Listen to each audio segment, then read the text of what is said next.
For many years, the National Cattlemen's Beef Association, with funding from the Beef Checkoff, has conducted market research to better understand consumers and their views about beef. Here to talk more about these efforts is Shawn Darcy, NCBA's Senior Director of Market Research. Shawn, I guess I'd begin by asking you, why is it so important for NCBA as a contractor to the Beef Checkoff to keep tabs on how consumers' attitudes and preferences are changing as it relates to beef? Well, thanks for having me today, Kevin. Well, I'd say it really lays the foundation for all of our Beef Checkoff programming that we do, from understanding the consumer perspective in a variety of ways. We look at that in our tracking data that's funded by the Beef Checkoff, 1,500 consumers a quarter. And then we also do specific programming on topics like sustainability or e-commerce or summer grilling to understand and make sure our campaigns are more effective as they go on. So we're able to keep a pulse on what we do in the market. And when we see things, and I'll use beef production as an example, while not as many people care about that or are bringing that into consideration as taste and value and convenience when they're making a meal choice, it's grown over the last 3 years when we look back to 2018. So we're able to use this research, identify those needs, and work with our checkoff programming to understand how to market behind that. And tell us more about how this data is captured. Is this focus groups? Is it electronic surveys? Is it telephone call? I mean, how are you capturing this data and how often you're capturing this data? Yeah, I'd say it's all of the above, really. I would say most of the time it is focused on our online surveys that we're gathering people. Again, the Consumer Beef Tracker is a good example of that.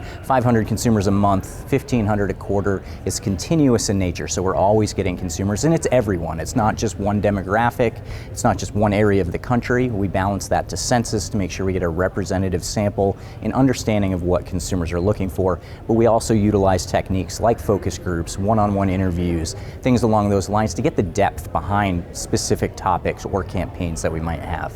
During the convention, we talked a lot about sustainability, and I'm curious, what does your research tell you that consumers want to know about beef industry sustainability? Yeah, it's really an interesting question. When we did focus groups, the first thing we noticed, it was a struggle for consumers to go all the way to food when they think of this word sustainability, right? It's a very broad word, has a lot of different definitions to it in a variety of ways. So when we talk sustainability, right away they're able to talk about lasting, the earth, the planet, recycling, water bottles. Everyone's got a water bottle, right? That's how they are able to show their convenient way of being sustainable. But when we actually dig on food, we get a lot of, I don't know, how does that apply? Now, for the more interested people on the topic of sustainability, we did see the first thing they focused on was animal welfare. Consumers are further away from their food than they have ever been. There's a low knowledge level there, so they want to know more about the treatment of the animal, what's behind it. So first and foremost, that is sustainability to most consumers. But then we do have that layer of the environment with about 30% of consumers bringing that up as it relates to sustainability. I would say it's more high level. A lot of times we can get, whether it's greenhouse gases, water, land, we get really specific, but consumers themselves are still thinking about the resources behind sustainability in general, making sure producers are taking care of their land in a high level sense. So Shawn, how can we use the research results you're collecting to help hone and sharpen our message as it relates to sustainability?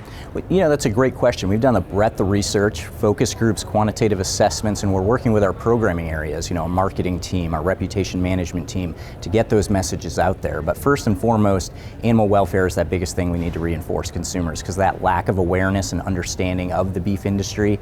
But upcycling shows tremendous potential. Educating consumers on how cattle can be a benefit to the land, utilize that land that can't be used for other things, really does resonate with consumers. They like that message. Now, the term upcycling itself is a little confusing, so it needs context. We need to be able to provide that, but using those clear, concise examples behind them really resonates well. And then minimizing beef's impact, wherever we can not do that, it works better. Consumers will take it as us being defensive in a way when we're trying to justify the amount of water or the amount of greenhouse gas that we do contribute to. So anyway, now there's going to be situations where we may need to talk about that, especially from a reputation management standpoint, and be out there with that. But when we're talking about a broad consumer campaign, any way we can focus on those benefits beef's providing the land, the animal welfare message, those are the things that are really going to resonate with consumers. So what's your message to our viewers and beef producers in general about what they can do to ensure that consumers have a positive image of beef and the beef industry at large? I mean, honestly, the biggest thing I can say is tell your story. Okay. You know, we continue to see when we humanize the industry, which NCBA has done through our checkoff programming for years now, and we'll continue to do that, it resonates well with consumers. Over 60% of consumers find producers at least very credible. Only 7% are actually distrusting consumers. And I think sometimes the hypothesis may be the opposite. Sure.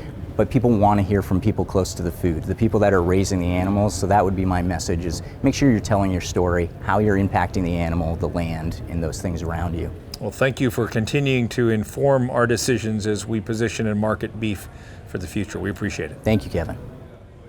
If you'd like to learn more about the beef industry's market research efforts and see some of the latest data yourself, you can visit the website beefresearch.org.